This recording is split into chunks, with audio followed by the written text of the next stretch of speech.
I don't know that rural America fully realizes that there was really no cutting for agriculture, for rural America, et cetera.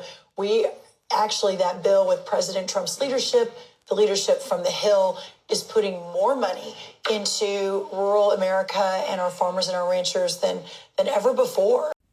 That is Secretary of Agriculture Brooke Rollins giving a master class in how to gaslight the citizens of rural America. Now I'm going to tell you why.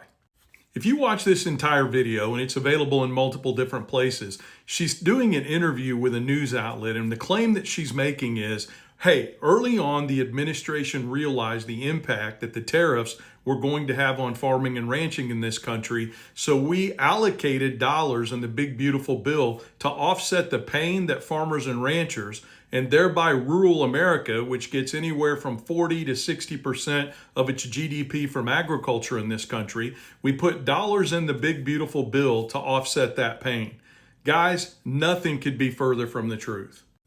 Now, this is what the Trump administration does so well, and it's sad to see that Brooke Rollins, who grew up on a farm, has taken the same trick and put it in her toolbox to gaslight rural America. These are all the things that are wrong with the statement that she made to this news outlet. First of all, the dollars that are in the big, beautiful bill, she presents it in this video as if it's all coming at one time. In other words, to solve for the immense amount of pain that's going to happen at harvest time in 2025, when in reality, the dollars that are in the bill are spread out all the way through 2031. In other words, there's not enough money allocated in the big, beautiful bill to make up for the pain that's going to be felt by farmers, ranchers, and rural America by the end of this year alone. The second thing I want to point out is that all of the data out there, and you can research this again from multiple different sources. I would particularly recommend that you use academic sources like land-grant colleges that specialize in agricultural programs. It's very clear that 80% of the dollars that are set aside in this bill go to the largest 10% of corporate ag producers in this country. That leaves 20% to be divvied up and fought for by the rest of the agricultural segment. And that includes the majority of the small farmers and ranchers that are out there. So in no way, shape, or form is this bill, with the dollars that have been set aside, a panacea for the pain that's coming at the end of this year, where agricultural bankers and market experts have told us we could be looking at a 15 to 18% bankruptcy rate, especially among row crop farmers. And even though she doesn't just come out and say it, I will give Brooke Rollins credit for finally admitting with these comments that the tariffs are destroying farming and ranching in this country. Because her argument here is not a defense of the tariffs. It's basically saying we're going to set these dollars aside to make up for the fact that the tariffs are destroying agriculture in this country. Now, let me make one thing incredibly clear.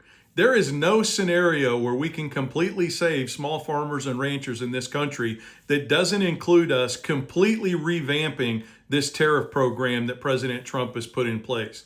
There's just not. Because the one thing that Secretary Rollins doesn't address in her diatribe about how the big, beautiful bill is going to save rural America is the fact that we've seen huge segments of our overseas agricultural markets disappear, and they're not coming back again. I've said it over and over and over again. You cannot replace 1 billion hungry Chinese bellies with the number of people that are left in the United States of America and Europe that are not already consuming American agricultural products.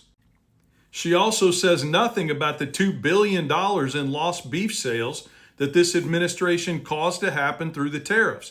You remember this a few months ago when China said we're not buying this American beef anymore, prime cuts especially. We're going to go to Australia to buy that. And Australia stepped up and said, you got it, mate. We'll sell you the beef. And overnight, $2 billion in beef transferred out. Now, there are a lot of cattlemen in this country that are saying, so what? Prices are still high. We're doing pretty good. What about the time that's going to come when market prices realign?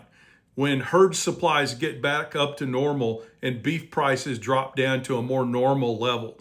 Are you going to be okay then? Are you going to say, so what then? Because over $2 billion of beef purchases from United States cattlemen have disappeared? I don't think so. So let's make it very clear. Secretary Rollins, we're not going to sit idly by at the back 40 and watch you gaslight rural America.